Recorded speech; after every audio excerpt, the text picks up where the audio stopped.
Bismillahirrahmanirrahim. Assalamualaikum warahmatullahi wabarakatuh. Mendengar jawabannya, nampaknya banyak yang kekenyangan.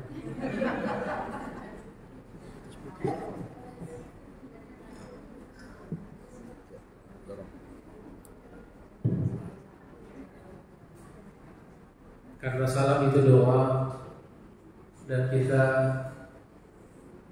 harus saling mendoakan untuk keselamatan dunia akhirat, maka kita ulangi lagi ya. Yang semangat menjawab salam saya doakan cepat ke tanah suci. Amin. Dan saya doakan cepat lunas hutang-hutangnya. Amin. Termasuk cicilan haji.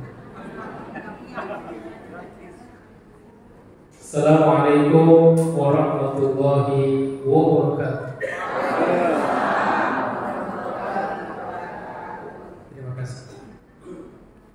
Alhamdulillahirabbil alamin. Wa bihi nasta'inu 'ala umuri dunya waddin. Allahumma shalli 'ala sayyidina Muhammad wa 'ala ali sayyidina Muhammad. Faqad qala Allah Subhanahu wa ta'ala: wa adzin fin nasi bil hajji ya'tuka rijalan wa ala kulli dhamirin ya'tina min kulli fajjin 'amiq. Wa qala aidan fi ayatin ukhra: wa atimmul hajja wal 'umrata lillah. Wa qala aidan walillahi 'alan nasi hajjul baiti man istata'a ilaihi sabila. Wa qala an-nabiy sallallahu alaihi wasallam: man hajja falam yarfuth wa lam yafsuq kharaja min dhunubihi ka yaumi waladathu ummuh. Qala aidan wal hajjul mabrur laisa lahu jazaa'un illa jannah. Wa qala aidan al hajjaj wal umrah wafdullah. Sadaqallah wa sadaqa Rasulullah wa nahnu ala dhalika minasy syahidina wasyakirina walhamdulillahi rabbil. Bapak-bapak, ibu-ibu, para calon tamu Allah dan tamu Rasulullah yang saya hormati dan saya cintai karena Allah Subhanahu wa ta'ala. Wabil khusus Ustadz kita, sahabat saya, Ustadz Kiai Haji Kashful Anwar, yang saya sudah lama bersahabat dengan beliau, tadi sudah disampaikan, dan sampai sekarang masih bersahabat dengan baik dengan beliau. Mudah-mudahan persahabatan kami dan kita semuanya bukan hanya di dunia ini tapi sampai di surga Allah Subhanahu wa ta'ala. Alhamdulillah, pada siang hari ini sebetulnya kata Ustadz Kashful tadi waktu-waktu yang riskan ya, karena sholat sudah, makan sudah, tinggal tidur. Nah, maka ini tentu belajar atau mendengarkan manasik di waktu-waktu seperti ini membutuhkan ekstra fokus, ya Bu ya, ya Pak ya. Tapi insya Allah dengan semangat kita menggapai haji mabrur, kita tetap menggelorakan semangat. Ini kalau saya perhatikan Bapak Ibu ini kayaknya wajah-wajah 17 tahun ke atas ya. Alhamdulillah. Ya. Kita berdoa kepada Allah Subhanahu wa ta'ala, mudah-mudahan keinginan baik dari Bapak Ibu sekalian, niat berhaji dikabulkan oleh Allah semua dimudahkan, dilancarkan, semua kita dipanjangkan umurnya, disehatkan jasmani dan rohaninya, dimudahkan segala urusannya, dan insya Allah sampai di Makkah dan Madinah selama kita berhaji, kita semuanya diberikan semangat untuk memperbanyak ibadah kepada Allah Subhanahu wa Ta'ala. Tadi sudah digambarkan juga betapa ibadah di sana nilainya tidak sama dengan di sini. Ternyata kata ulama, nilai ibadah di sana yang sampai dilipat gandakan sampai 100.000 di Masjid Haram. Ya, kata ulama itu bukan hanya untuk sholat, tapi juga bisa dikiaskan kepada ibadah-ibadah yang lain. Jadi juga berlaku pada sedekah. Bayangkan sedekah 1 riyal di Masjidil Haram itu nilainya sama dengan 100.000 riyal. Alhamdulillah. Jadi kalau seterusnya, maka tentu tiada tujuan kita datang ke tanah suci untuk berhaji melainkan ingin semakin mendekatkan diri kita kepada Allah Subhanahu wa Ta'ala, ingin menyempurnakan rukun Islam kita, yaitu menunaikan ibadah haji, ya, yang merupakan kewajiban seumur hidup. Mudah-mudahan nanti di akhirat kelak di hadapan Allah Subhanahu wa Ta'ala kita sudah bisa mempertanggungjawabkan keislaman kita. Dan satu harapan lagi tentunya, insya Allah setelah kita kembali dari tanah suci, kita semakin baik Islam kita, semakin baik iman kita, ketakwaan kita, kita semakin cinta kepada Islam, menjadi agen-agen perubahan di dalam masyarakat insya Allah. Jamaah sekalian rahmat Allah Subhanahu wa Ta'ala, saudara-saudara, Bapak Ibu, calon tamu Allah dan tamu Rasulullah yang saya hormati. Tema kita pada kesempatan ini, sebagaimana diamanahkan kepada saya, lebih fokus nanti membahas tentang wawasan sejarah dalam ibadah haji. Jadi ada aspek-aspek kesejarahan yang kita gali, kita pelajari dari ibadah haji. Kan ada aspek filosofinya kan, hikmahnya. Ada aspek fikihnya, syariahnya, tata caranya. Nah, di sini walaupun ustaz-ustaz yang lain sudah menyampaikan, dan saya yakin Bapak Ibu sekalian sudah mempelajari, sudah baca buku, apalagi jemaahnya Ustaz Kasbul Anwar ini, masya Allah. Jadi buku-buku tentang haji itu sudah dilahap semua, ya sudah dibaca semua. Alhamdulillah, alhamdulillah. Oleh karena itu kita ini menyampaikan ringan-ringan saja. Baterainya.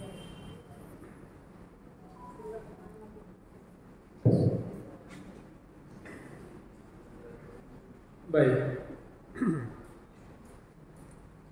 Wawasan sejarah dalam ibadah haji.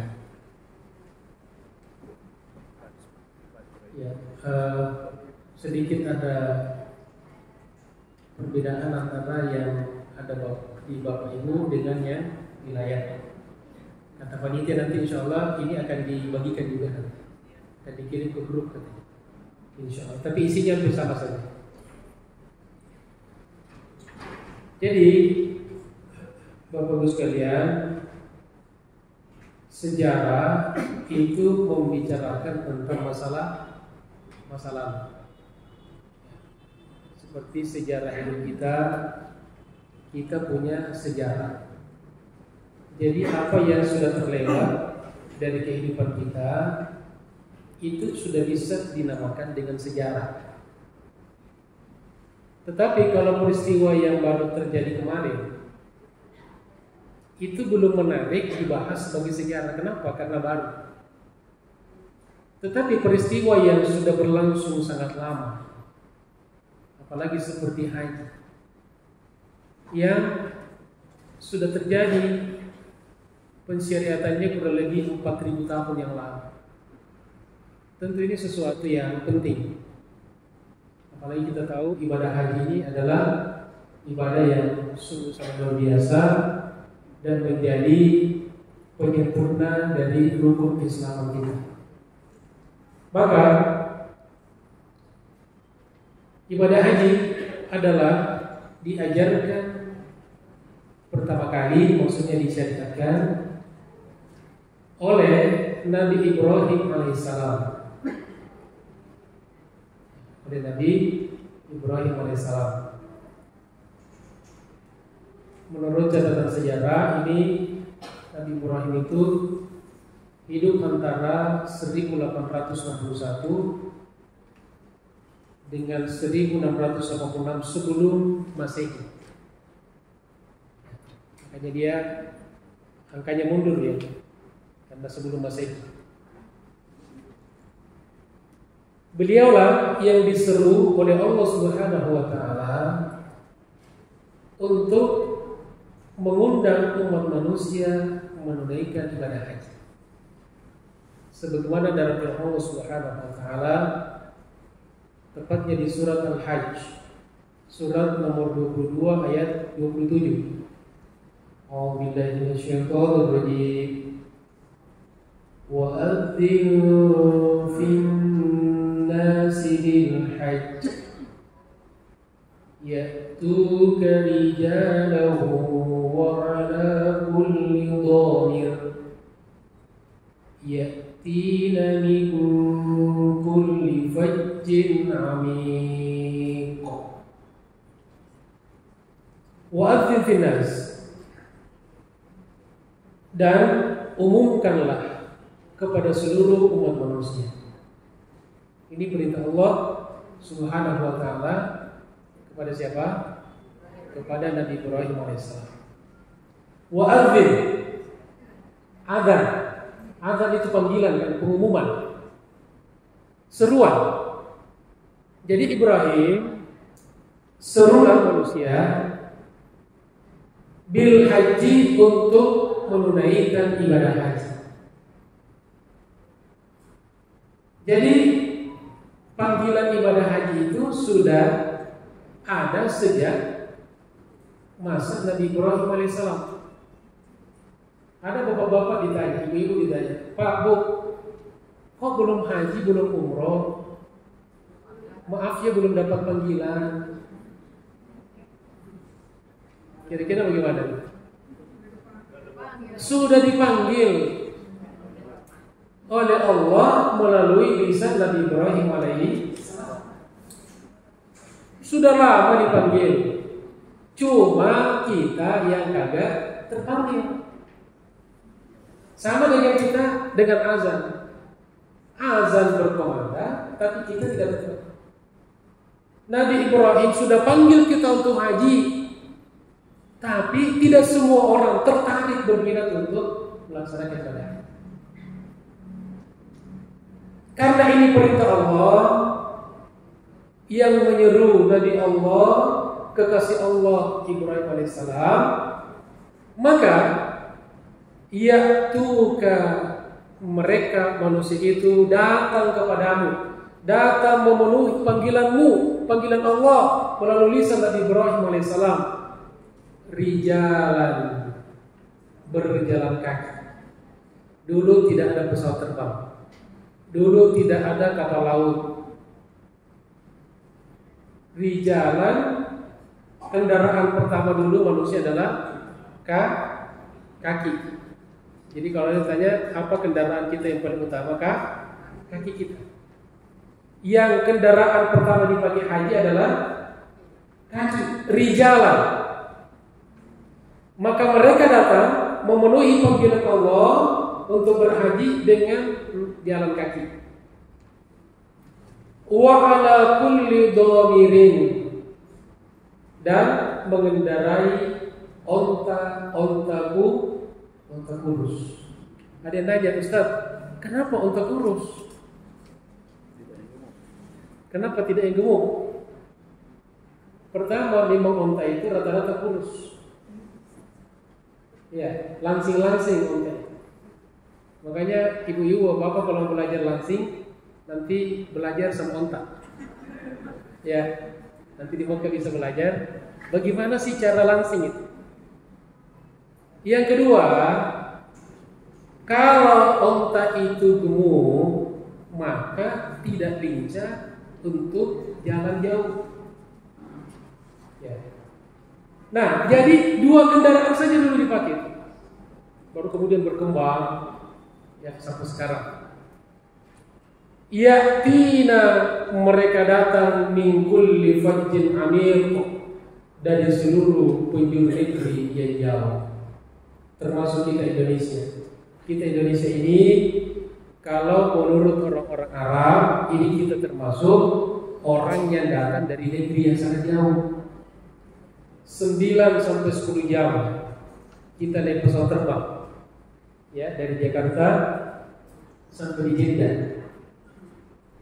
Ya, itu jarak yang jauh, jarak yang luar biasa. Perbedaan waktunya sampai 4 jam, ya, lumayan jauh. Bahkan saudara-saudara kita, misalnya saya 2018 kemarin itu mengikuti konferensi Masjid Aqsa di Turki, Istanbul. Jadi Indonesia itu diistilahkan oleh mereka dengan Aqsal Aqsa. Apa namanya? Aqsal Aqsa. Jadi Masjid Aqsa itu artinya masjid yang jauh, kan? Indonesia ini jauhnya yang jauh. Kalau dari hitungan Masjidil Haram ke Palestina, Masjidil Aqsa itu udah jauh, makanya disebutkan dengan Masjidil Aqsa, masjid yang jauh. Nah, jaraknya dari Masjidil Haram ke Indonesia lebih jauh lagi. Maka kata mereka ini namanya Aqsal Aqsa. Tetapi meskipun ya jarak kita jauh, Masya Allah, tidak berbahasa Arab, kita bukan bangsa Arab, mirip-mirip pun tidak seperti orang Arab, tetapi peminat haji dan umroh sampai sekarang yang paling banyak adalah orang yang berasal dari negeri yang bernama Aqsa itu Indonesia. Allahu Akbar. Masya Allah. Sampai sekarang sekarang itu prodit di Makkah Madinah. Banyak jemaah tidak bisa dapat hotel, travel kesulitan dapat hotel karena begitu peminat umroh luar biasa. Bahkan ada edaran sekarang yang mau umroh, sebaiknya jangan sekarang, sebaiknya setelah Ramadan saja. Semoga Allah Subhanahu wa taala mudahkan saudara-saudara kita yang sedang melaksanakan umroh. Amin ya rabbal alamin.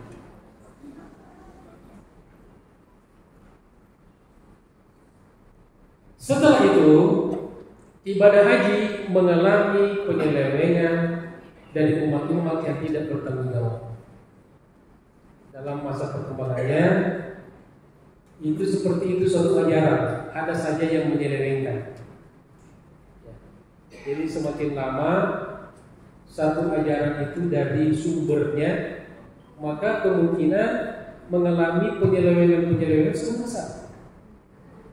Ya, termasuk kita Islam itu banyak kan aliran sesat, kan? Nabi-nabi palsu muncul. Dan termasuk Indonesia negara penghasil nabi palsu terbesar di dunia, mengalahkan orang Arab, negeri Arab. Ya, beberapa tahun yang lalu ada nabi palsu di Jakarta. Siapa namanya, Pak? Ahmad Musaddiq, pelatih badminton. Kemudian pengen tobat, lalu dia pengen mengenal Islam, tapi tidak mau belajar dari guru, dari kiai.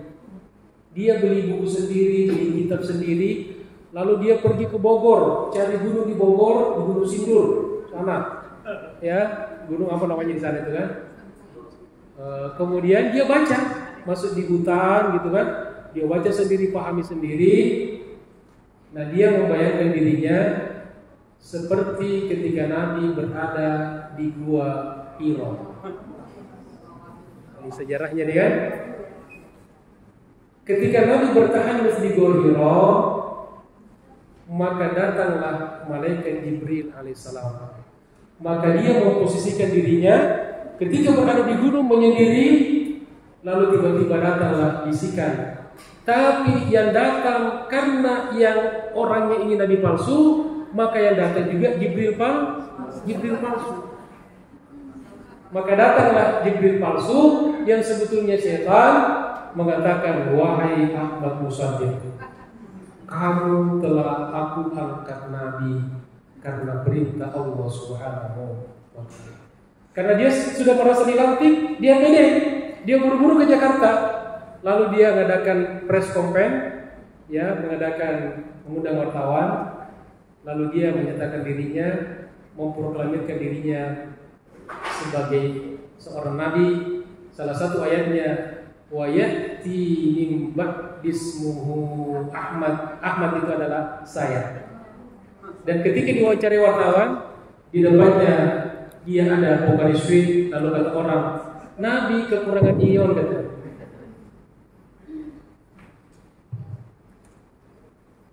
Jadi terjadi penyelewengan.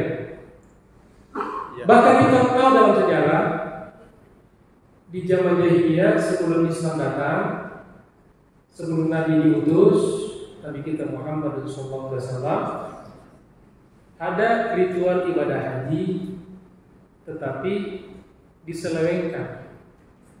Misalnya yang kita pahami, yang kita tahu, yang kita baca, ada ritual haji pada waktu itu, pada zaman jahiliyah, orang tawaf dalam keadaan telanjang. Jadi haji juga, tawaf juga, tetapi telanjang. Ini kan salah satu bagian dari penyelewengan ibadah haji. Nah kemudian sehingga Allah Subhanahu wa ta'ala memerintahkan Nabi kita Muhammad SAW untuk menyempurnakan ibadah haji dan mengembalikannya sesuai ajarannya semua yang disyariatkan, yang diberikan oleh Allah Subhanahu wa ta'ala kepada prinsip-prinsipnya kepada Nabi Ibrahim alaihissalam. Jadi Nabi kita datang untuk menyempurnakan seluruh ibadah di permukaan bumi ini, termasuk haji, termasuk akhlak. Innama bu'itsu liutammima makarimal akhlak. Nabi tidak membawa akhlak baru. Nabi hanya menyempurnakan akhlak, menyempurnakan semua ajaran tauhid yang pernah diajarkan oleh para nabi-nabi sebelumnya, karena menghilangkan semua kesesatan-kesesatan, penyimpangan-penyimpangan. Salah satu yang dimurnikan oleh Nabi kita adalah pelaksanaan ibadah. Jadi setelah Nabi sempurnakan, inilah yang kita jadikan pegangan. Jadi kita tidak lagi mengikuti tata cara manasiknya jahiliyah, umat-umat dahulu yang menyeleweng, tapi kita sudah menjadikan sumber kepada Nabi kita Muhammad SAW, para sahabat, para generasi salafus saleh sampai sekarang.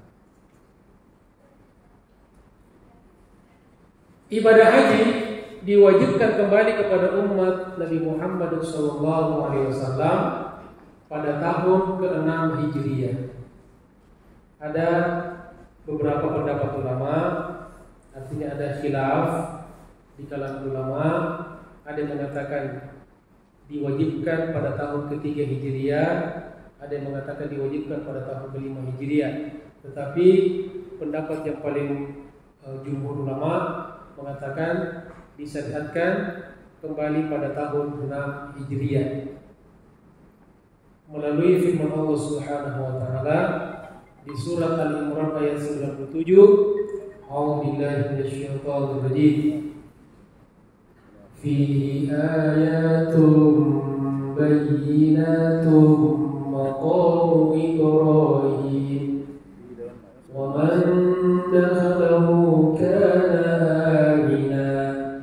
walillahi 'alan nasi hajjul bait man istata'a ilayhi sabila wa man kafara fa inna Allaha ghaniyyun 'anil 'alamin. Fihi ayatun bayyinat. di dalamnya terdapat tanda-tanda kebesaran Allah yang jelas. Maqam Ibrahim, yaitu diantaranya Maqam Ibrahim. Jadi kita jelaskan, maqam itu bukan kuburan, tapi tempat berpijak.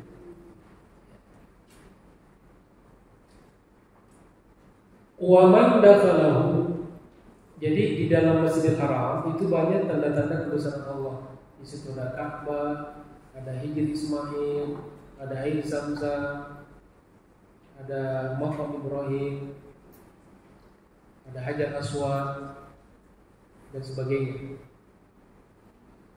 Wa man dakhalahu, dan barang siapa yang masuk ke dalamnya. Ke dalam apa? Dalam apa? Masjidil Haram. Ya. Kana aminan, maka dia aman. Dia aman.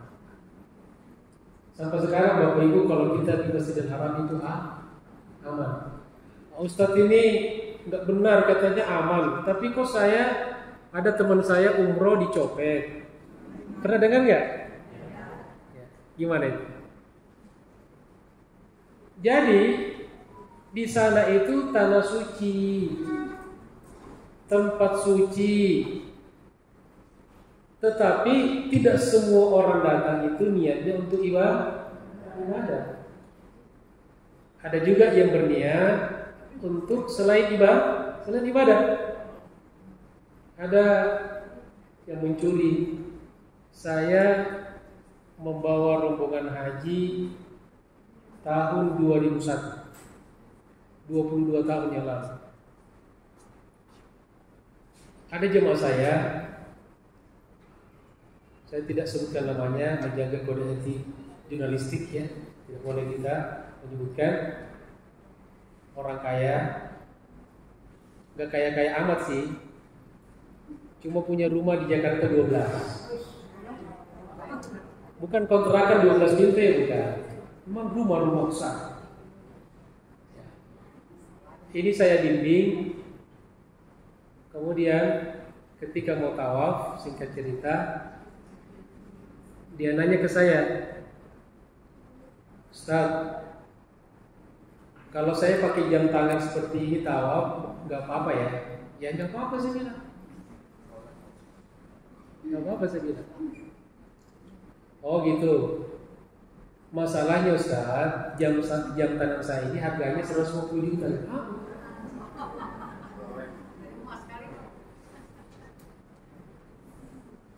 Saya bilang, kalau Bapak takut hilang, jangan dipakai. Nggak apa-apa, insya Allah aman. Kan katanya siapa yang masuk aman. Lalu dipakailah pulang-pulang. Alhamdulillah Ustaz, jam tangan saya sudah tidak ada lagi. Karena orang banyak duit, kehilangan 110 juta. Jam Rolex biasa-biasa aja. Kalau saya mungkin sudah, dan juga mungkin nggak bisa beli jam tangan seharga seperti itu. Jadi ada orang-orang yang datang ke sana untuk mungkin mencuri, memanfaatkan. Ini oknum ya. Tapi kita husnudzon kepada saudara-saudara kita bahwa semuanya insya Allah datang ke sana untuk ibadah. Karena jangan sampai nanti kita di sana itu semua orang kita curigai. Ada orang Turki mau salaman sama kita, jangan-jangan copet. Jangan Bu ya, tetap kita husnudzon. Tapi tetap kita hati-hati dengan curiga itu beda. Hati-hati dengan suudzon itu berbeda. Kalau hati-hati dan curiga itu kecerdasan. Dan itu perintah Allah. Khudhu hifdzarakum. Selalulah hati-hati. Jadi hati-hati perintah Allah. Yang tidak boleh kita suudzon. Ya. Jadi hati-hati tidak suudzon. Jadi ibu-ibu yang misalnya berdesak-desakan gitu ya, banyak ada emas, mendingan ditaruh dulu lah gitu. Ustaz, emasnya saya udah taruh di kamar. Oh rupanya suaminya emas besar banget itu emas. Itu emas namanya. Ya. Sampai di mana tadi? Nah, jadi barang siapa masuk Masjidil Haram, maka dia aman. Mudah-mudahan kita semuanya aman di sana. Amin. Aman di hotel, aman di pesawat, aman di Masjidil Haram. Ya. Tapi kita juga harus jaga diri, Bapak Ibu sekalian. Ikuti aturan, jangan melawan aturan. Ya. Saya kemarin umroh terakhir, kalau kita mau masuk di sekeliling Ka'bah, maka syaratnya harus berpakaian ihram. Jadi walaupun kita tidak mau tawaf, tidak mau umroh, tapi karena kita pengen masuk dekat masjid, dekat Ka'bah, kita berpakaian ihram. Ada bohong-bohongnya dikit lah. Tapi ada yang lucu. Ada jemaah dia pakai ihram, tapi pakai celana panjang. Jadi pakai ihram celananya kelihatan. Polisi ini cerdas, askarnya cerdas. Roh katanya. Kamu kadzab. Kamu bohong katanya. Jadi kalaupun bohong harus cerdas. Bohong dikit kan boleh kan? Bohong ibadah. Baik. Lanjut, walillahi 'alan nasi, dan Allah Subhanahu wa taala telah mewajibkan atas manusia. Jadi surat ibadah haji ini jemaah sekalian, itu seruan yang universal. Pakai istilah manusia. Hajjul baiti, kewajiban haji ke Baitullah. Jadi Baitullah ini simbolnya kan. Di sana tidak ada tempat-tempat yang lain. Jadi jangan sampai kalau ada aliran sesat, haji itu yang penting di Baitullah. Ini dalilnya, ini ayatnya. Jadi tidak boleh kita hanya pakai satu ayat saja. Jadi diwajibkan berhaji ke Baitullah tentu dengan seluruh rangkaiannya. Ada satu paket ibadah haji. Man istata'a ilaihi sabila, yang diwajibkan itu adalah orang yang memiliki kesanggupan untuk menjalankannya. Siapa mereka? Ini Bapak Ibu ini insyaallah. Bapak Ibu ini mudah-mudahan termasuk yang masuk dalam ayat man istata'a ilaihi sabila. Kan sudah dijelaskan di dalam fikih haji. Ya, istita'ah itu minimal ada 3. Istita'ah kemampuan fisik, kemampuan ilmu, dan kemampuan ruhiyah. Dan tambah lagi 1, kemampuan rupiah. Ya, ruhiyah dan ruhiyah. Oke, itu sudah dibahas ya. Nah, yang menariknya jemaah sekalian, Bapak Ibu yang saya hormati, dan saya cintakan Allah, di dalam Islam ini hanya 2 perintah agama yang disyaratkan adanya istita'ah secara tekstual. Yang pertama haji, man istata'a ila sabila. Yang kedua nikah. Ya ma'syaral syabab, man istata'a minkumul ba'a falyatazawwaj. Jadi pada kenyataannya nanti ada orang yang tidak haji karena tidak mampu, ada orang yang tidak nikah karena tidak mampu. Kemudian wa man kafara, barang siapa yang kafir, mengingkari, kata ulama, setidaknya mengingkari terhadap kewajiban ibadah haji, fa innallaha, sesungguhnya Allah Subhanahu wa taala ghaniyun 'anil 'alamin, tidak membutuhkan kepada alam semesta. Alam semesta yang butuh kepada Allah, Allah tidak butuh kepada alam semesta. Nah, ada satu tafsiran dari ayat ini. Kenapa tiba-tiba setelah kewajiban ibadah haji langsung ada kata wa man kafar? Apa hubungannya antara kekufuran dengan pelaksanaan ibadah haji? Maka ada ulama mengatakan begini, teman sekalian. Maknanya orang yang sudah punya kemampuan haji, ya, paling tidak kan kemampuan kita nih. Ya. Orang yang sudah punya kemampuan haji, lalu dia tidak segera menunaikan ibadah haji, ya paling tidak kalau sekarang kan berniat, kemudian mendaftar gitu kan. Tidak bisa serta-merta berangkat sekarang kan. Beda dulu tahun-tahun 2000-an. Ya. Kita mau berangkat tahun ini, daftar tahun itu juga berangkat langsung. Karena bisa ngantri sampai puluhan tahun. Di kampung saya di Sulawesi Selatan itu daftar ngantrinya 35 tahun. Jadi bayangkan yang umurnya sudah 70 tahun.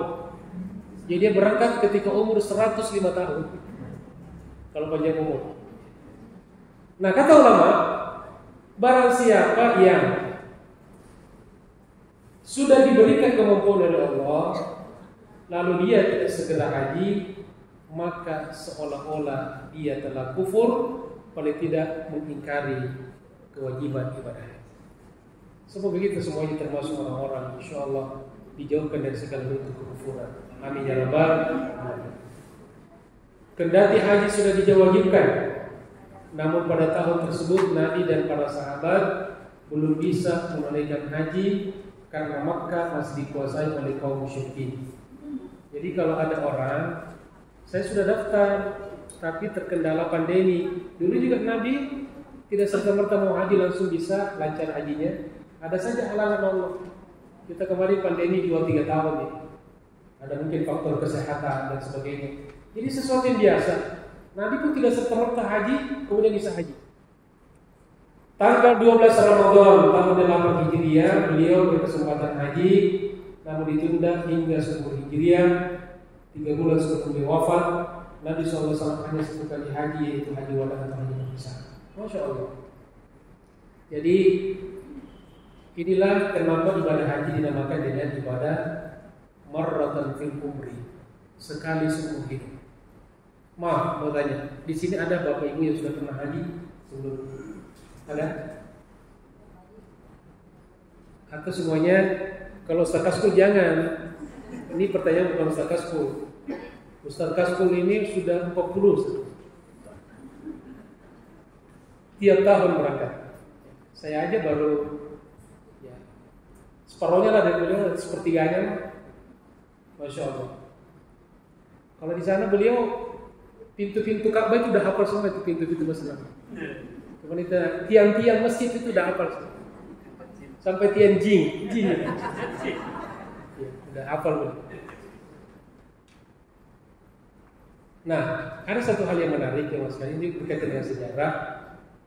Alhamdulillah, Nabi haji sekali seumur hidup, sekali saja. Jadi Nabi itu haji sekali, umroh 4 kali. Jadi kalau kita mau betul-betul ikuti Nabi, Bapak Ibu haji sekali. Setelah ini ada rezeki, ada umur, ada sehat, umroh 4 kali.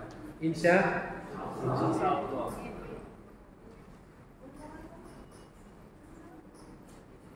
Nah, kemudian simbol-simbol haji dan sejarah ini kita ambil beberapa di antaranya mungkin sekitar 6 tempat ya, karena banyak sekali sebetulnya, tapi ini saling terkait karena manasik haji itu satu kesatuan ya. Kita bahas beberapa di antaranya. Yang pertama kita ambil sa'i. Apa? Sa'i, as-sa'i. As-sa'i itu secara bahasa artinya usaha. Ya, usaha. Makanya kata Allah, setiap orang akan mendapatkan berdasarkan apa yang dia apa yang diusahakan. Wa alaysa lil insani illa ma sa'a. Jadi sa'i itu usaha. Jadi wa alaysa lil insani illa ma sa'a itu di surah An-Najm ayat 39, kemudian di ayat 40 wa anna sa'yahu sawfa yura, dan sesungguhnya usaha seseorang itu akan diperlihatkan.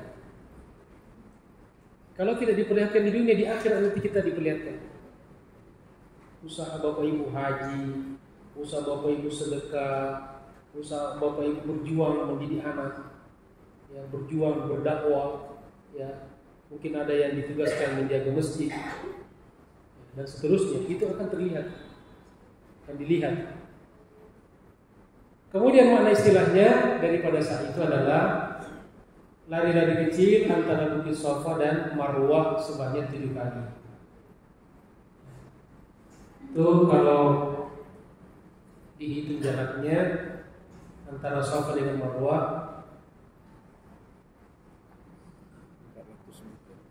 itu 400 meter ya. Ini gambar-gambar. Ini Safa. Ini Bukit Safa yang ada batu-batuan, batu-batu cadas keras. Yang ini bersambung dengan Jabal Abu Qubais yang sekarang jadi istana itu. Safa, kemudian sebelahnya satunya lagi namanya Marwah. Ini gambar-gambar lama sengaja saya tampilkan karena mengingat sejarahnya kan. Nanti Bapak Ibu sampaikan kok beda gitu. Dulu satu ruangan ini dibagi 2. Sekarang satu arah satu ruangan, jadi dibuat 2. Ya, jadi lebih longgar. Sa'i sudah tidak masalah lagi.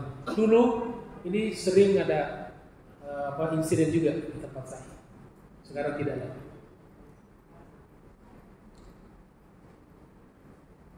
Nah, sejarahnya sama-sama kita ketahui berasal dari Siti Hajar, istri Nabi Ibrahim AS. Jadi kita tahu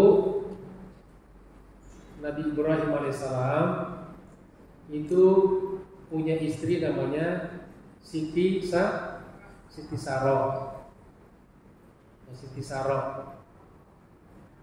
Nah, kemudian Siti Saroh ini karena lama tidak punya keturunan dan Nabi Ibrahim pengen sekali punya keturunan, maka dia nikah lagi dengan seorang yang bernama Siti Hajar. Ada yang tanya, Ustaz, Siti itu apa sih? Kok Siti? Siti itu singkatan dari Sayyidati. Ya, Sayyidati. Ya.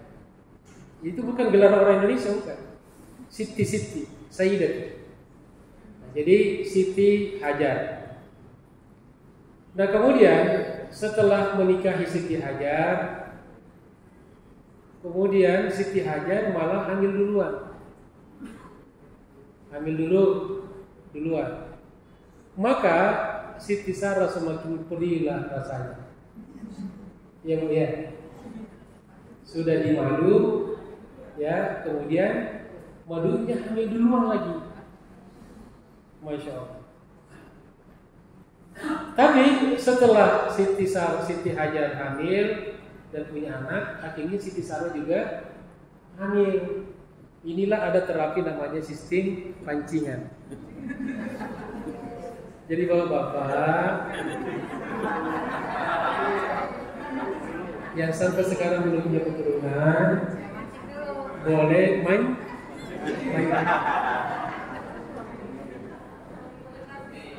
Nah, biasalah namanya perempuan kan, ya. Cemburu itu tanda cinta. Sarah itu sangat cemburu berat kepada kehadiran Siti Hajar, apalagi sudah hamil, apalagi sudah melahirkan. Lalu dengan caranya Siti Sarah, pokoknya bagaimana Siti Hajar bisa disingkirkan dalam tanda petik. Pokoknya dia tidak mau bersama dia. Lalu akhirnya Nabi Ibrahim, karena beliau seorang Nabi dan Rasul, atas bimbingan wahyu dari Allah, disuruhlah berangkat ke kota Makkah. Ya. Jadi sebetulnya ini kalau pejabat itu didubeskan. Jadikan duta besar. Tetapi itu skenario Allah. Mungkin dia merasa akan disingkirkan. Tetapi skenario Allah justru sila berangkat daripada sejarah ini. Lalu sampai dari Makkah, kemudian begitu dia meletakkan sampai di Makkah, istrinya Hajar dan anaknya, kalau dalam berapa buku saya baca, Ketika itu Nabi Ibrahim alaihissalam cuma membekali Siti Hajar dengan anaknya yang masih bayi itu beberapa bungkus kurma. Jangan dibayangkan kurma-kurma yang bapak ibu beli di online ya, sudah di kardus, bukan. Ya, ini kurma-kurma di sana. Kemudian dan beberapa kirba air. Jadi ada kantong-kantong dari kulit kambing, domba, itu diisi air, itu dibekali. Coba bayangkan. Di tempat yang tidak ada orang sama sekali. Kira-kira ibu mau nggak seperti itu? Ibu sudah dibelikan rumah, ya, lengkap dengan perabotnya, ya, masih ngeluh juga. Nah, dia hanya dibekali dengan beberapa kurma dan air. Setelah itu, dia kan tidak mau di situ terus. Ada yang menunggu di Palestina. Siapa? Siti Sarah. Ini Siti Sarah kalau ngancam, hati-hati kalau nggak pulang. Ya. Subhanallah, waktu itu nggak ada WA, tidak ada telepon. Jangan Palestina dengan Makkah luar biasa, tapi komunikasi batinnya luar biasa. Lalu pamitlah Ibrahim. Ketika dia pamit, cuma satu kata yang keluar dari Siti Hajar. Kamu letakkan saya di sini atas kemauanmu atau kemauan Allah. Kata Ibrahim, ini kemauan Allah. Maka kata Siti Hajar, kalau ini perintah Allah, maka silahkan laksanakan. Alhamdulillah. Dan apa terjadi jemaah sekalian? Karena tawakalnya Siti Hajar luar biasa, melepaskan suaminya berangkat, bukan ke Matraman, ya, dekat, bukan ke Jatinegara gitu. Dari Makkah ke Palestina, bukan naik pesawat. Kita juga nggak tahu apakah dia balik lagi atau tidak gitu kan. Tapi karena dia serahkan kepada Allah, lalu waktu yang sangat mendebarkan, tiba saatnya air habis, kurma habis. Kemudian ingin menyusui anaknya, air susunya juga sudah kering. Maka seorang Siti Hajar tentu berusaha di mana tidak ada air, tidak ada rumah, tidak ada pohon, tidak ada tumbuh-tumbuhan, hanya batu cadas. Kemudian dia letakkan anaknya, lalu dia melihat situasi di sekitar tempat itu. Lalu dia berlari dari Bukit Sofa, Bukit Marwah, karena ada fata morgana, disangkanya ada air. Ternyata bukan air. Lalu ke sana lagi, dan kata ulama sampai pada 7 kali dia sampai di Bukit Marwah yang lebih tinggi. Lalu disitulah ada petunjuk dari malaikat Jibril datang dan mengatakan bahwa sebentar lagi akan ada air muncul dari kulitnya Ismail sebaik anaknya. Lalu Siti Hajar berdasarkan bimbingan dari Jibril segera menemui anaknya Ismail, dan anaknya itu sedang menghentakkan tubiknya ke pasir dan seketika keluar air. Dan ketika air itu keluar, maka Siti Hajar dengan bahasa Ibrani mengatakan zamzami, zamzami, zamzami. Artinya apa? Berhentilah mengalir, berhentilah mengalir. Lalu dia isi kirbah-kirbahnya. Dia khawatirkan jangan sampai air ini akan selesai. Tetapi sejak itu, kata ulama, sampai sekarang dan sampai di kiamat, air Zamzam tidak pernah berhenti. Kedalamannya telah diukur 40, yang kasat mata 42 meter dalamnya. Tetapi ada penyelam yang pernah mau ditugaskan untuk membersihkan sumur Zamzam, dia mengatakan di bawah itu seperti laut, tidak tahu di mana ujungnya. Ini karena kemujizatan dari Allah Subhanahu. Jadi seperti itu jemaah sekalian, penggambaran daripada sejarah Sa'i. Nah, artinya apa? Bahwa manusia ini dengan sejarah Haji Sa'i ini kita disuruh untuk selalu berusaha. Bahwa kita disuruh berikhtiar, kemudian setelah berikhtiar serahkan hasilnya kepada Allah Subhanahu wa ta'ala. Lalu ada angka 7. Kenapa 7 kali? Ada yang mengatakan mengulangi kegagalan itu paling banyak 7 kali. Tapi ada orang mengatakan kelamaan, kebanyakan. Tapi Siti Hajar sudah mencoba. Jadi kalau gagal sekali, itu boleh berapa? 2 kali, 3 kali, 4 kali, maksimal 7 kali. Kalau 7 kali masih gagal, maka itu perlu pindah.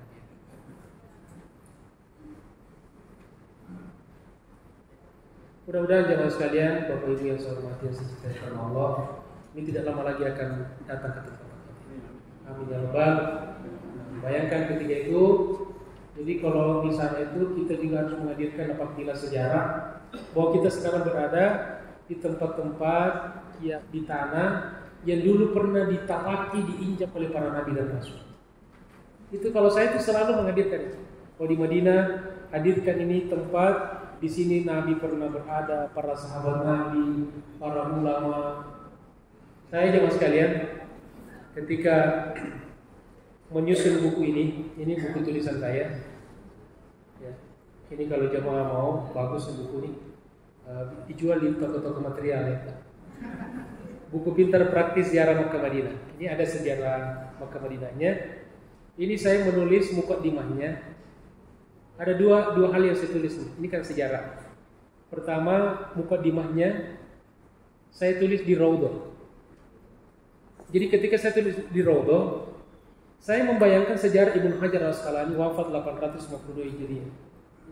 Ibnu Hajar Al-Asqalani itu mengarang kitab namanya Fathul Bari, 14 jilid. Itu konon ditulis awalnya dan terakhirnya di Raudhah Masjid Nabawi. Saya sekilas saja tiba-tiba saya menulis, saya membayangkan Ibnu Hajar Al-Asqalani. Kemudian kedua, ada doa di sini, saya tulis doa sangat sederhana dengan bahasa yang sangat sederhana. Saya tulis ketika wukuf di Padang Arafah.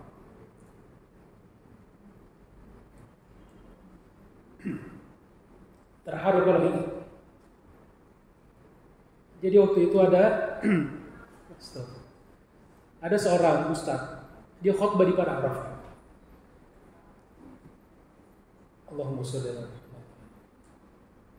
Dia mengatakan, jamaah sekalian, kalian Bapak Ibu bisa hadir di tempat ini bukan karena kesolehan Bapak Ibu sekalian, karena banyak orang lebih soleh daripada kalian. Tapi kita bisa hadir di tempat ini pada hari ini mungkin karena berkat doa-doa nenek moyang kita dulu, yang ketika datang di tempat ini dengan tulus dan ikhlas mohon kepada Allah Subhanahu wa taala, memanggil anak cucunya agar dihadirkan di tempat ini.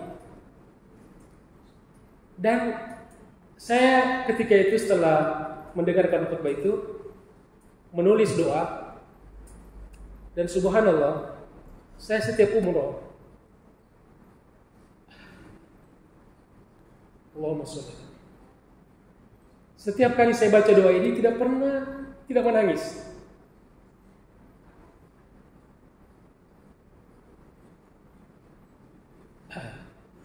Ini mungkin pengalaman spiritual ya, yang kita masing-masing berhak punya perasaan seperti itu. Dan saya kira Bapak Ibu juga nanti di sana akan banyak merasakan perasaan-perasaan yang luar biasa. Inilah yang kita harus hadirkan dalam ibadah haji. Kita kaitkan dengan sejarah. Jadi bukan kesana itu belanja gitu kan, kayak piknik. Ada unsur pikniknya, ada unsur rekreasinya. Tapi itu bukan segala-galanya. Nah, kita pelajari, kita ingat bahwa kita berada di tempat-tempat yang luar biasa. Dulu nenek moyang kita mungkin pernah mendoakan kita, dan karena doanya itulah kita bisa hadir di tempat itu. Jamaah sekalian dirahmati Allah Subhanahu wa taala. Mohon maaf. Nah, itu tadi ya Hajar Aswad Safa Marwah. Ya, sa'i. Yang kedua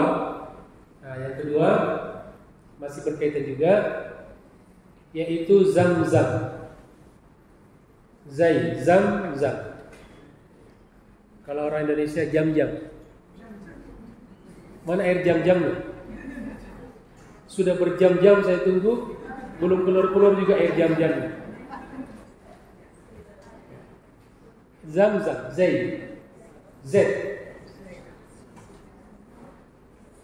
Secara bahasa Zam-Zam itu artinya berkumpul, tidak mengalir. Seperti kata Siti Hajar tadi, Zamzami dalam bahasa Ibrani itu disuruh stop, jangan mengalir.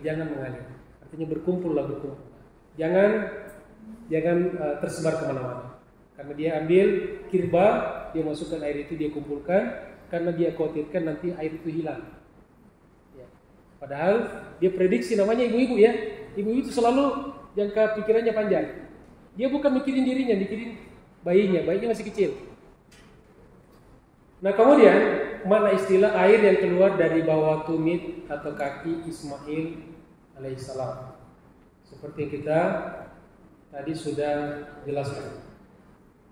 Sejarahnya berasal dari Siti Hajar, istri Nabi Ibrahim, dan Ismail putra Nabi Ibrahim alaihissalam. Nah, ini dulu Zam-Zam pernah bentuk sumurnya seperti ini. Ini mulut sumurnya, kemudian ada seperti kita lah di kampung-kampung Bapak Ibu ya, pakai timba ya, pakai timba seperti ini. Nah kemudian ini sudah modern sekarang, sudah pakai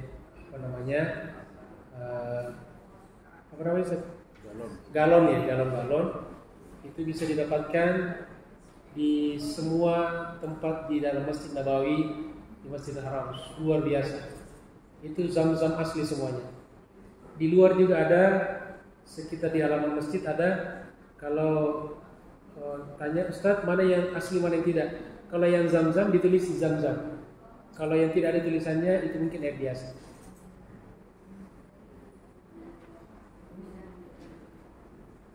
Ini di Madinah ya, kemarin di Madinah.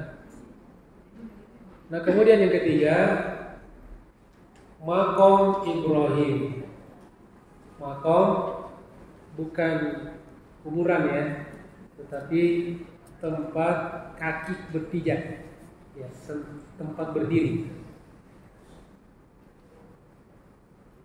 Batu pijakan tempat berdiri Nabi Ibrahim alaihissalam ketika membangun Ka'bah bersama Ismail. Beliau setelah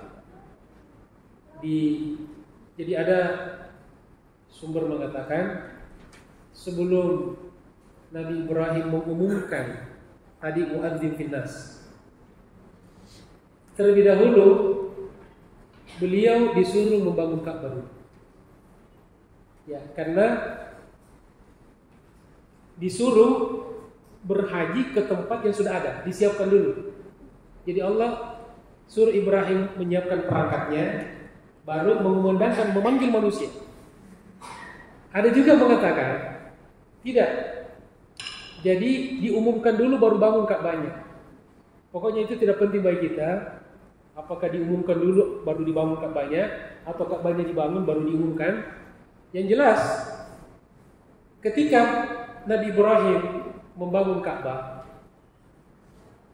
dibantu oleh anaknya, yaitu Ismail. Ketika membantu, kan bangunan ini semakin lama semakin tinggi kan, maka dia minta pijakan agar bisa mencapai tempat yang tinggi. Nah, pijakan itu dari batu, dan yang menjadi luar biasa kata ulama, makanya tadi di ayat fihi ayatun maqamu Ibrahim, fihi ayatun bayyinatun maqamu Ibrahim. Kata ulama, kenapa dikatakan di dalam maqam Ibrahim itu ada ayat, tanda-tanda kebesaran Allah Subhanahu wa taala. Pertama, ketika Nabi Ibrahim alaihissalam dengan bantuan putranya Ismail menginjak batu itu, maka batu itu serta-merta lembek. Apa? Melembek. Ya. Itu satu ayat kan? Batu itu lembek apa keras? Keras. Tapi ketika diinjak oleh Nabi Ibrahim alaihissalam, batu itu lembek. Itu satu ayat, satu tanda kebesaran Allah. Nah, tapi di situ kan dikatakan bentuk jamak. Ayat mana lagi tanda kebesaran Allah? Yang kedua, yang lembek itu cuma yang diinjak saja. Di samping yang diinjak keras. Jadi batu itu tidak lembek semua. Dan ayat yang berikutnya lagi bahwa tidak ada batu yang lembek selain yang diinjak oleh kakinya Nabi Ibrahim alaihissalam. Itulah makna fihi ayatun bayyinatun maqamu Ibrahim.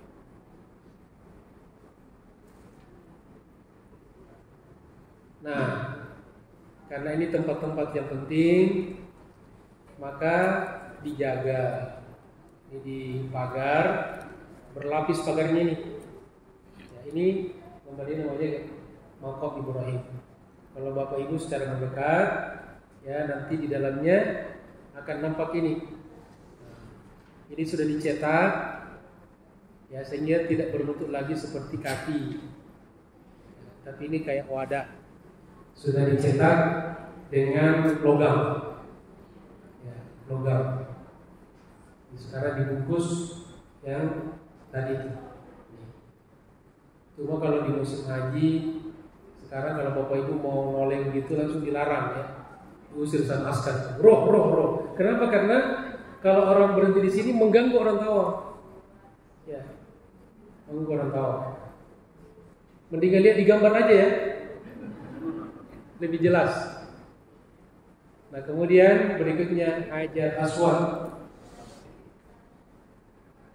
Hajar Aswad, batu hitam.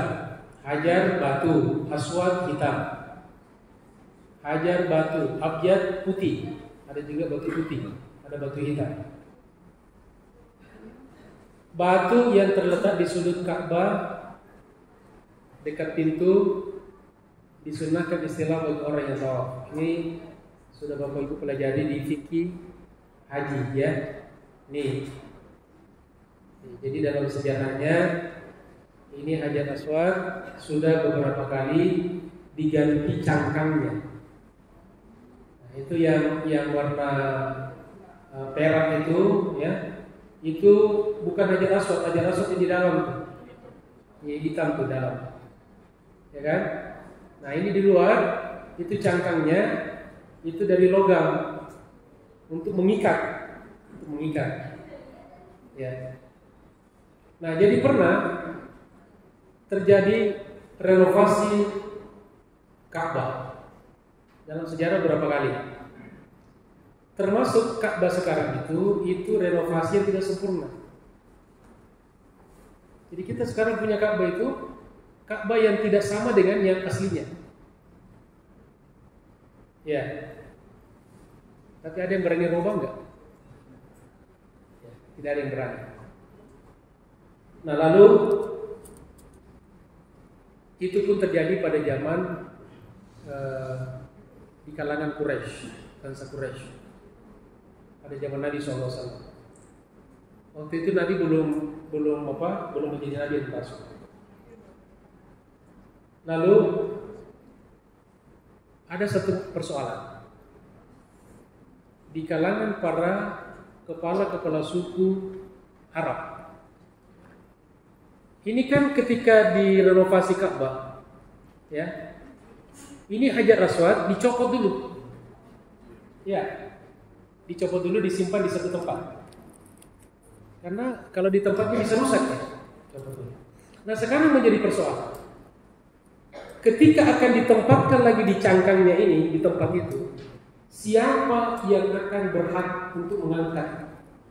Ini menjadi persoalan di kalangan para kepala suku bangsa Arab. Mereka semuanya mau. Lalu mereka sepakat bahwa yang berhak mengangkat nanti Hajar Aswad ke tempatnya adalah orang yang paling pertama kali masuk di Masjidil Haram. Dan ternyata yang pertama kali masuk di Masjidil Haram adalah baginda Rasulullah SAW. Dan mereka percaya kepada Nabi. Lalu Nabi dengan bijaksananya, dengan kecerdasannya, beliau memanggil seluruh kepala suku dan membentangkan sorbannya. Sorban Nabi segi 4 dibentangkan. Kemudian semua kepala suku disuruh memegang ujung daripada sorban.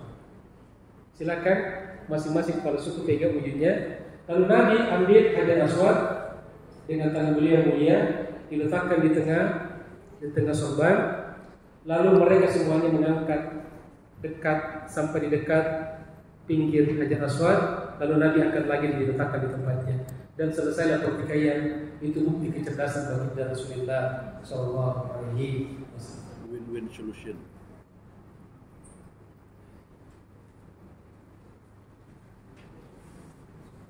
Nah, kan kalau dalam fikihnya Hajar Aswad ini pertama paling tinggi dicium.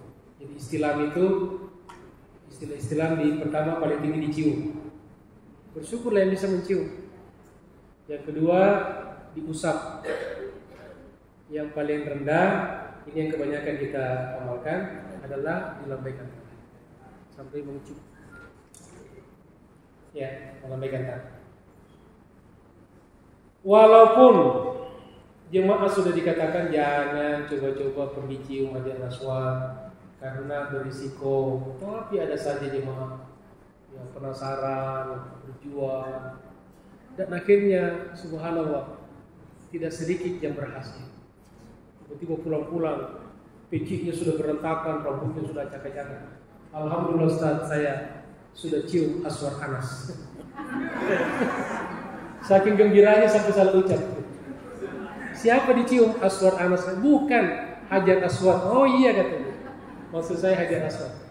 Karena saking gembiranya ada ibu mengatakan, Ustaz saya sudah cium Aswad Anas. Ada juga, ini juga sejarah dulu. Itu karena beberapa kali pengen cium Hajar Aswad, gak bisa-bisa gitu kan. Nah di situ ada polisi gelantungan ya, yang mukul-mukul orang. Kebetulan polisinya itu hitam, ditarik dan dicium polisinya. Udah kamu aja gantikan gitu. Yang penting ada aswadnya gitu. Jangan diperhatikan Bu ya, boleh. Ya. Nah kemudian yang kelima,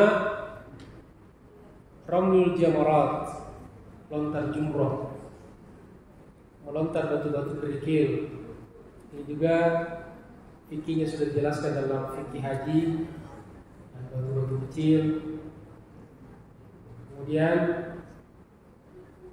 melontar dari batu kecil di jam Rasulul Mustafa Kubro pada tanggal 10, 11, 12 dan atau 13 Zulhijjah. Sejarahnya berasal dari reaksi Ibrahim alaihissalam Siti Hajar terhadap syaitan yang membolanya saat mau menyembelih putranya. Ini sejarah yang kita tahu ya. Jadi makanya pelaksanaan ibadah haji dengan korban itu sangat identik. Ya. Jadi ketika perintah Allah kepada Nabi Ibrahim alaihissalam, anak yang selama ini ditunggu-tunggunya, kemudian setelah menanjak dewasa, Allah perintahkan kepadanya untuk menyembelihnya. Ya. Wahyu dari Allah. Lalu mimpi itu disampaikan kepada anaknya tercinta Ismail. Inni ara fil manam. Anakku, ayah, mimpi tadi malam. Inni atba'uka, aku disuruh menyembelihmu. Ini perintah Allah nih. Lalu fanzur madza tara, gimana pendapat Anda? Ya. Karena bapaknya Nabi, anaknya Nabi, maka jawaban Ismail, ya, Masya Allah, if'al ma tu'mar, kerjakanlah ayah Anda apa yang diperintahkan Allah kepada Anda. Dia rela disembelih karena perintah Allah. satajiduni insyaallahu minas sabirin. Ayah Anda akan mendapatkan ananda termasuk orang-orang yang sabar menghadapi perintah Allah Subhanahu wa taala. Coba kalau anak-anak kita sekarang. Coba Pak. Nah, Bapak tadi malam mimpi nyuruh menyembelihmu. Apa pendapatmu anak? Kira-kira apa kata anak kita? Mendingan bapak aja yang tuaan.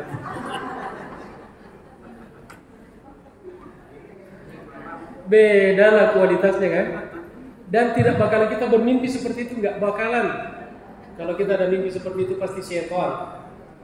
Penyembelihan korban sudah selesai, maka karena kesabarannya maka diganti dengan kenikmatan, yaitu tidak menyembelih seorang anak, tapi menyembelih diganti dengan seekor domba.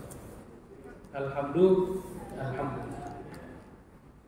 Nah, ketika dalam proses sejarahnya Ibrahim akan menyembelih anaknya kan sudah setuju kan? Sekarang mau dieksekusi. Jadi ini bukan cerita bohong jemaah sekalian. Ini dalam sejarah. Jadi anaknya itu sudah diajak ya di daerah Mina. Nah, ini ritual akan menyembelih Ismail. Coba bayangkan. Bapak dengan anaknya akan menyembelih anaknya. Nah, setiap kali dia akan jalan, datang di 3 kali tempat, datang setan menggodanya. Ibrahim, kamu itu benar-benar ya orang tidak tahu diri. Dulu katanya pengen anak, karena gara-gara pengen anak menambah istri. Ya, karena 2 istrinya tidak akur lalu diusir 1 dan seterusnya. Sekarang kau punya anak, kau pengen sembelih. Berpikirlah Ibrahim. Anda mampu dilempar lagi. Dan seterusnya seperti itu. Maka disitulah kemudian diabadikan sebagai dalam ritual melontar jumroh. Jadi kalau semangat melontar jumroh itu ada kaitannya dengan melontar setan, itu betul. Cuma sekarang bukan lagi melontar setan. Sehingga karena masih semangatnya seakan-akan melontar setan, maka dia melontar dengan penuh semangat kesetanan. Ada yang Bapak Ibu lihat di YouTube kan ada viral kan? Ada yang sampai putar-putar tangannya. Gitu kan? Jadi banyak dari orang Pakistan dari jarak jauh gitu kan. 7 kali gitu. Nah kemudian ada, ini saya pernah lihat nih orang Indonesia karena mungkin sudah selesai batunya, sudah melontar. Nah selesai batunya selesai, yang tersisa apa? Sendal diambil. Masih ada payung, ambil payung. Ini pembimbing harus luruskan gitu. Jadi semangatnya bukan di situ lagi, tapi bagaimana dalam kehidupan kita berusaha untuk melawan setan. Ya. Jadi jangan sampai di sana bermusuhan dengan setan di Mina, sampai di kantor akrab lagi dengan setan. Ya. Nauzubillah min zalik. Nah kemudian ini gambar-gambar ini yang sekarang jamaah sekalian ya sudah dibangun berapa lantai? 4 ya, 4 tingkatan. Ini dulu tempat jamarat ini tempat yang paling banyak menelan korban, yang paling banyak insiden. Setiap tahun kita mendengar ada mati keinjak puluhan, ratusan dan seterusnya. Daerah Mina yang sangat rawan. Tapi dengan setelah dibuat, jadi ini kata orang-orang ini proyek pembangunan rumah setan termahal di dunia. Proyek setan. Jumroh kan tempat melontar setan kan? Sejarahnya seperti itu. Ini rumah tidak dihuni, cuma dipakai dilempar cuma 3 hari ya dalam setahun itu. Tapi rumahnya ini mengeluarkan dana triliunan. Ini katanya proyek bangun rumah setan paling besar di dunia. Ini yang zaman dulu, ini yang sekarang. Jadi sudah sangat mudah sekali, tidak ada masalah ya. Kalaupun ada insiden-insiden kecil, mudah-mudahan Allah Subhanahu wa taala mudahkan Bapak Ibu sekalian melalui semua ritual ibadah haji dari awal sampai akhir insyaallah. Kemudian yang keenam yang terakhir, kita juga sedikit melihat Jabal Rahmah. Yang info terakhir tadi saya dapat ya Ustaz, itu Jabal Rahmah sekarang ditutup, lagi dipagari. Jadi nggak bisa lagi naik. Ya, mungkin akan dipermanenkan itu di tembok, karena orang-orang kan maksa naik tuh. Ya, naik, ada yang naik di atas ada prasasti, bawa spidol tulis nama pacarnya, nama calon istrinya gitu kan. Karena pengen dia seperti napaktilas sejarah Nabi Adam alaihissalam. Ada sejarahnya nih, kita bahas sedikit. Ini gunung kasih sayang Jabal Rahmah, ya. Gunung atau bukit tempat berkasih sayang antara Adam dan Hawa setelah berjumpa pertama kali di bumi. Jadi singkat cerita jemaah sekalian, dulu Adam dan Hawa itu di mana tinggalnya? Di mana? Di surga. Kita ini anak cucu Nabi Adam. Jadi kita itu adalah anak cucu daripada penghuni surga. Jadi kalau kita pengen masuk surga, ya nggak ada masalah. Kita pengen pulang kampung, ya kan? Karena nenek moyang kita itu penghuni surga. Nah, karena di surga udah nyaman, ya, karena takdir Allah, sekali Allah melanggar aturan, kemudian dihukum, kemudian dibuang atau dikeluarkan dari surga dan ditempatkan di bumi ini. Ya, kita bayangkan ketika itu bumi baru diisi 2 orang. Ya, dan yang luar biasa, kedua beliau tidak ditempatkan di satu tempat ketika dibuang di bumi, tapi di tempat yang berjauhan. Nah, karena di tempat yang berjauhan, maka dia harus saling mencari. Adam cari Hawa, Hawa cari Adam. Cari, sehingga sampailah Nabi Adam di Mina, dan ketika di Mina maka dinamakanlah kota itu Mina. Salah satu sumber sejarah dikatakan Mina artinya harapan, obsesi, bahwa setelah sampai di Mina dia merasa bahwa tidak lama lagi dia akan bertemu dengan istrinya yaitu Hawa, dan pada akhirnya keduanya dipertemukan oleh Allah Subhanahu wa taala di puncak Jabal Jabal Rahmah, gunung kasih sayang. Nah, disitulah kenapa anak-anak muda sebagian orang kalau ke sana itu pengen naik, napaktilas sejarahnya Nabi Adam dan Hawa, walaupun namanya tidak Adam dan Hawa. Nah, kemudian jemaah sekalian, tahu nggak berapa tahun Siti Hawa dan Nabi Adam alaihissalam ketemu setelah berpisah di Jabal Rahmah itu? Berapa tahun Bapak Ibu sekalian? Sejak dikeluarkan dari surga sampai ketemu di Jabal Rahmah, berapa tahun? Ya, 1 tahun. Ya. Nah, wallahu alam, salah satu sumber sejarah mengatakan keduanya bertemu setelah berpisah selama 200 tahun.